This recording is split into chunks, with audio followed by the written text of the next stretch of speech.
നമ്മൾ വിചാരിക്കുന്നു നമുക്ക് സ്വാതന്ത്ര്യമുണ്ട് എന്ന്. എന്നാൽ ഈ ബിഗ് ടെക് കമ്പനികൾ ചിന്തിക്കുന്ന, ആഗ്രഹിക്കുന്ന ഒരു പ്രതലത്തിൽ മാത്രമേ നമുക്ക് വ്യവഹരിക്കാൻ കഴിയൂ. 18% മാത്രമേ ഇടതുപക്ഷ അനുകൂല വാഹനങ്ങളുള്ളൂ. 82% വാഹനങ്ങളും ഇടതുപക്ഷ വിരുദ്ധ വാഹനങ്ങളാണ്. മാധ്യമങ്ങളെക്കുറിച്ച് പൊതുവെ നമ്മൾ സംവദിക്കുമ്പോൾ ഒരുപക്ഷെ നമ്മൾ മനസ്സിലാക്കാതെ പോകുന്ന പ്രധാനപ്പെട്ട ചില ഘടകങ്ങളുണ്ട്. അതിൽ ഒന്നാമത്തത്, നമ്മൾ ഇഷ്ടപ്പെട്ടാലും ഇല്ലെങ്കിലും നമ്മുടെ ദൈനംദിന ജീവിതത്തെ മാധ്യമങ്ങൾ നിയന്ത്രിച്ചു കൊണ്ടിരിക്കും. ഒന്ന് ശ്രദ്ധിക്കുന്നുണ്ടല്ലോ അല്ലേ?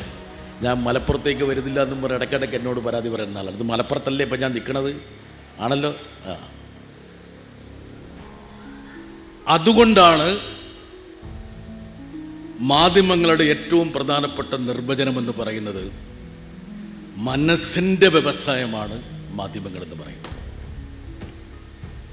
ഇപ്പം നമ്മുടെ ഇടതുപക്ഷ പ്രവർത്തകരൊക്കെ നമ്മുടെ മാധ്യമങ്ങൾ ഒരു തരത്തിലും ഇടതുപക്ഷത്തിന് അനുകൂലമായ ഒരു നിലപാടോ സാഹചര്യമോ സ്വീകരിക്കുന്നില്ല. അതുകൊണ്ട് തന്നെ ഈ മാധ്യമങ്ങളെയൊക്കെ പൂർണ്ണമായും നമ്മൾ കണ്ടില്ല, കേട്ടില്ല എന്ന രൂപത്തിൽ മുമ്പോട്ട് പോകുന്നതല്ലേ അഭികാമ്യമെന്ന് എന്നോട് പറയുന്നവരുണ്ട്. ഇല്ലേ? ശരിയല്ലേ? എല്ലാം പറയാറില്ലേ? ഇടയ്ക്ക് ഉണ്ട്. പക്ഷെ നമ്മളറിയാതെ നമ്മുടെ ദൈനംദിന സംഭാഷണങ്ങളെ പോലും മാധ്യമങ്ങൾ നിയന്ത്രിച്ചുകൊണ്ടിരിക്കുക. മറ്റ് ഒരുപാട് ഉൽപ്പന്നങ്ങൾ എടുക്കുക. നൈമേ, നീ സൗദി അറേബ്യയിൽ മാധ്യമപ്രവർത്തകനായിട്ട് ജോലി ചെയ്തിട്ട് ഒരിപ്പം ഇങ്ങോട്ട് എത്തിയിരിക്കുകയാണ്. അതെ, അവിടെ മാധ്യമപ്രവർത്തനം ഉണ്ടായിരുന്നോ? സത്യം പറ, ഇല്ല. ഏത് ഉൽപ്പന്നം എടുക്കുക, ആ ഉൽപ്പന്നങ്ങൾക്കൊക്കെ നമ്മുടെ തൊലിപ്പുറത്ത് മാത്രമേ സ്വാധീനമുള്ളൂ. ഒരുപാട് സൗന്ദര്യവർദ്ധക പദാർത്ഥങ്ങൾ നമ്മുടെ ഇടയിലുണ്ട്. ചാന്ത്, കൺമണിഷി, പൊട്ട്, ക്രീം എല്ലാം ഉണ്ട്. ഇല്ലടോ സാനു, നീ എന്താ ഉപയോഗിക്കണത്? ഇപ്പോഴൊന്നും ഇല്ലാന്ന്, അന്ന് ഇന്നും ഉപയോഗിച്ചിട്ടില്ലാന്ന്. അതെ,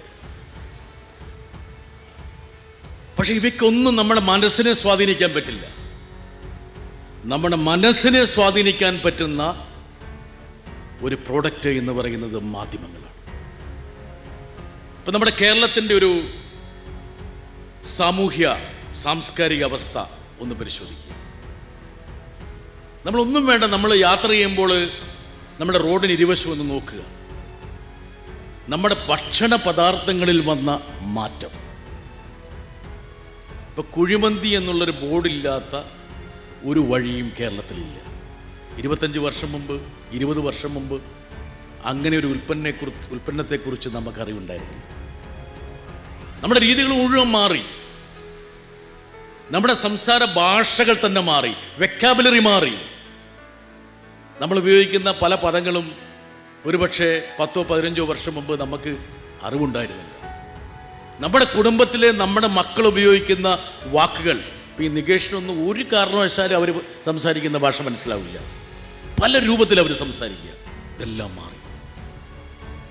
ഈ മാറ്റങ്ങൾക്കെല്ലാം ഉലയൂതുന്നത് നമ്മുടെ മാധ്യമങ്ങളാണ്.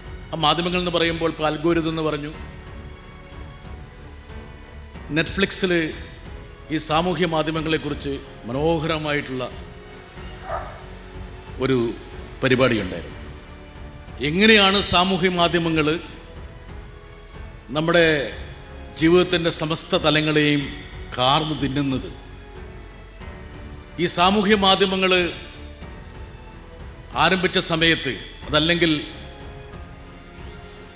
അതിൻ്റെ തുടക്കകാലത്ത് നമ്മൾ വിചാരിച്ചു ആവിഷ്കാരത്തിൻ്റെ വസന്തം വിരിഞ്ഞിരിക്കുന്നു. അതാണ് നമ്മളെല്ലാം വിചാരിച്ചത്.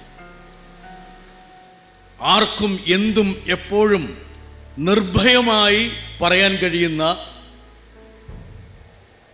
ഒരു മാധ്യമ സംസ്കാരം നമുക്കിടയിലേക്ക് വന്നു എന്ന് ഈ സാമൂഹ്യ മാധ്യമങ്ങളുടെ തുടക്കകാലത്ത് നമ്മളൊക്കെ വിചാരിച്ചു. നെറ്റ്ഫ്ലിക്സിലുള്ള ആ സീരിയലിൻ്റെ അന്തസ്സത്തെ ഞാൻ പറഞ്ഞുതരാം. നമ്മൾ വിചാരിക്കുന്നു നമുക്ക് സ്വാതന്ത്ര്യമുണ്ട് എന്ന്. എന്നാൽ ഈ ബിഗ് ടെക് കമ്പനികൾ ചിന്തിക്കുന്ന, ആഗ്രഹിക്കുന്ന ഒരു പ്രതലത്തിൽ മാത്രമേ നമുക്ക് വ്യവഹരിക്കാൻ കഴിയൂ. ഇവിടെ ലളിതമായി പറയുകയാണെങ്കിൽ നമ്മുടെ കൈവെള്ളയിൽ ഒരു ഉറുമ്പ് കയറി, ഒരു ഉറുമ്പ് ഇങ്ങനെ സഞ്ചരിച്ചുകൊണ്ടിരിക്കുകയാണ്. രാജഗോപാലെ ഒന്ന് കൈവെള്ളയിലൊന്ന് എടുത്തു വെക്ക്. ഉറുമ്പ് കയറിയ അപ്പം ഉറുമ്പ് കയറി കഴിയുമ്പോൾ നമ്മൾ ഈ ഉറുമ്പിന് എങ്ങോട്ടും പോകാനുള്ളൊരു സ്വാതന്ത്ര്യം ഉണ്ടെന്ന് ഉറുമ്പ് ചിന്തിക്കുന്നുണ്ടാ? കുറച്ച് കഴിഞ്ഞ് ഉറുമ്പ് ഇങ്ങോട്ട് കയറുമ്പോൾ നമുക്ക് ആ ഉറുമ്പ് അങ്ങോട്ട് പോകണ്ടെന്ന് ആഗ്രഹമുണ്ട്. പയ്യെ ഒന്ന് കയ്യൊന്ന് ഉയർത്തി കഴിയുമ്പോൾ ആ ഉറുമ്പ് അങ്ങോട്ട് പോകാതെ താഴോട്ട് വരും, നമ്മൾ അറിയുന്നില്ല. അപ്പോൾ എങ്ങോട്ടാണ് നമ്മുടെ സംവാദം പോകേണ്ടത് എന്ന് ഈ ബിഗ് ടെക് കമ്പനി ഈ അൽഗോരിതങ്ങളിലൂടെ തീരുമാനിച്ചു കഴിഞ്ഞു. അത് കഴിഞ്ഞ് കുറച്ചും കൂടി ഉറുമ്പ് സഞ്ചരിക്കുമ്പോൾ ഈ കൈയുടെ ചലനത്തിനനുസരിച്ചുള്ള ഒരു നീക്കമല്ല, ചലനമല്ല ഉറുമ്പിൻ്റേതെങ്കിൽ ഈ ബിഗ് ടെക് കമ്പനി എന്ത് ചെയ്യും? ഇങ്ങനെ പിടിക്കും. അതോടുകൂടി ഉറുമ്പ് തീർന്നു. നമ്മുടെ ആവിഷ്കാരത്തിൻ്റെ സ്വാതന്ത്ര്യം അവിടെ അവസാനിച്ചു. അപ്പോൾ ഇന്ന് നമ്മുടെ സാമൂഹ്യ മാധ്യമങ്ങൾ നോക്കിക്കഴിഞ്ഞാൽ യഥാർത്ഥത്തിൽ ഇത് ഹൈവേയിൽ വാഹനങ്ങൾ പോകുന്ന പോലെ. സാമൂഹ്യ മാധ്യമ രംഗത്ത് നല്ല രൂപത്തിൽ പ്രവർത്തിക്കുന്ന ആളാണ് നികേഷ്. പക്ഷെ നമുക്കൊരു തെറ്റിദ്ധാരണ എപ്പോഴും വരും. എനിക്കൊക്കെ ഉണ്ടായൊരു തെറ്റിദ്ധാരണയാണ്. നമ്മളെ കബളിപ്പിക്കും. നമ്മളൊരു സാധനം, ഒരു പ്രത്യേക ചായ്വുള്ള ഒരു ഉള്ളടക്കം കണ്ടു തുടങ്ങിയാൽ നമ്മളെ അത് മാത്രമേ അവൻ കാണിക്കുകയുള്ളൂ. നമ്മളെ അത് കാണിച്ചുകൊണ്ടിരിക്കും. അപ്പോൾ നമ്മൾ വിചാരിക്കും നമുക്ക് മുൻതൂക്കമുള്ള ഒരു ആശയത്തിന് സമൂഹത്തിൽ വലിയ ചലനം സൃഷ്ടിക്കാൻ കഴിയുന്നുണ്ടെന്നുള്ള ഒരു തെറ്റിദ്ധാരണ നമ്മളിലേക്ക് വരും. നിഷ്പക്ഷമായ ഒരു ഏജൻസിയോട് നമ്മൾ ചോദിക്കുക. ഞാൻ കഴിഞ്ഞ തെരഞ്ഞെടുപ്പ് സമയത്ത് മുംബൈയിലുള്ള ഒരു വലിയൊരു ഏജൻസിയോട് എങ്ങനെയാണ് കേരളത്തിൻ്റെ സാമൂഹ്യ മാധ്യമ ചക്രവാളം ഹൊറൈസൺ എന്താണെന്ന് ചോദിച്ചപ്പോൾ അവരെനിക്കൊരു റിപ്പോർട്ട് തന്നു. അപ്പം മുംബൈയിലുള്ള ഏജൻസിക്ക് പ്രത്യേകിച്ച് ഇടതുനിന്നോ വലതുനിന്നോ ഉള്ള ഒരു വിവേചനമില്ലാതെ സത്യസന്ധമായി ആദ്യം എനിക്ക് തരാൻ അവർക്കൊരു വൈമുഖ്യം ഉണ്ടായി. ഇതെന്നെ വിഷമിപ്പിക്കുമെന്നറിയാൻ വേണ്ടിയിട്ട് ഞാൻ പറഞ്ഞില്ല, കൃത്യമായിട്ട് തരാൻ പറഞ്ഞു. അപ്പോൾ അവർ പറഞ്ഞൊരു കാര്യമുണ്ട്. നമ്മളിപ്പോൾ നമ്മുടെ ദേശീയപാതയിലൂടെ വാഹനങ്ങൾ ഇങ്ങനെ ഓടിക്കൊണ്ടിരിക്കുകയാണ്. പല നിറത്തിലുള്ള വാഹനങ്ങൾ ഇങ്ങനെ ഓടും, പല മേക്ക് വാഹനങ്ങൾ ഓടും. അപ്പം നമുക്കറിയാം ഏതൊക്കെ വാഹനങ്ങളാണ് ഓടുന്നത്, നമുക്കവിടെ നിന്ന് കാണാൻ പറ്റും. എന്ന് പറഞ്ഞതുപോലെ നമ്മുടെ നവമാധ്യമങ്ങളുടെ ട്രാഫിക്ക് വേണമെങ്കിൽ ഈ പ്രധാനപ്പെട്ട ബിഗ് ടെക് കമ്പനികൾക്ക് നിരീക്ഷിക്കാൻ കഴിയും. അപ്പോൾ അദ്ദേഹം പറഞ്ഞൊരു കാര്യമുണ്ട്. ഇന്ന് കേരളത്തിൻ്റെ നവമാധ്യമ വീതിയിൽ ഓടുന്ന വാഹനങ്ങളുടെ കണക്കെടുത്താൽ നമ്മളൊന്ന് ചിന്തിക്കുക. നമ്മുടെ തലയ്ക്ക് മുകളിൽ കൂടെ വലിയൊരു ഹൈവേ ഓടിക്കൊണ്ടിരിക്കുക, ഹൈവേ ഉണ്ട്. ആ ഹൈവേയിലൂടെ ഓടുന്ന ഉള്ളടക്കത്തിൻ്റെ വാഹനങ്ങളെ നമ്മളൊന്ന് സർവേ ചെയ്ത് നോക്കിക്കഴിഞ്ഞാൽ അവർ പറഞ്ഞൊരു കാര്യമുണ്ട്. 18% മാത്രമേ ഇടതുപക്ഷ അനുകൂല വാഹനങ്ങളുള്ളൂ. 82% വാഹനങ്ങളും ഇടതുപക്ഷ വിരുദ്ധ വാഹനങ്ങളാണ്. ഒരുപക്ഷെ കേരളത്തിൽ കഴിഞ്ഞ തെരഞ്ഞെടുപ്പിൽ സംഭവിച്ചത് എന്താണെന്ന് നോക്കിക്കഴിഞ്ഞാൽ ഇടതുപക്ഷ വിരുദ്ധമായ ഉള്ളടക്കങ്ങൾക്ക് വലിയ രൂപത്തിലുള്ള ഒരു സാന്നിധ്യം നമ്മുടെ സമൂഹത്തിൽ ലഭിച്ചു. ഇതാണോ വസ്തുത, സത്യം ഇതാണോ, അവർ പറഞ്ഞത് ശരിയാണോ, ഇതൊക്കെ വേറെ, അതൊക്കെ ഡിബേറ്റിംഗ് വേറെ പോയിന്റാണ്. പക്ഷെ ഈ രൂപത്തിൽ നമ്മുടെ സമൂഹത്തിലേക്ക് ഒരു ബോംബാർഡിങ് നടക്കുകയാണ്. അവിടെ എന്ത് ചെയ്യണമെന്നുള്ളതാണ് ഏറ്റവും പ്രധാനപ്പെട്ടൊരു വിഷയം. നമുക്കിതിനെ നിഷേധിക്കാൻ കഴിയുമോ? ഇപ്പോൾ നമ്മുടെ മുമ്പിലുള്ള ഏറ്റവും പ്രധാനപ്പെട്ട ഒരു ധർമ്മസങ്കടം എന്ന് പറയുന്നത് നമ്മുടെ മുഖ്യധാരാ മാധ്യമങ്ങളുടെ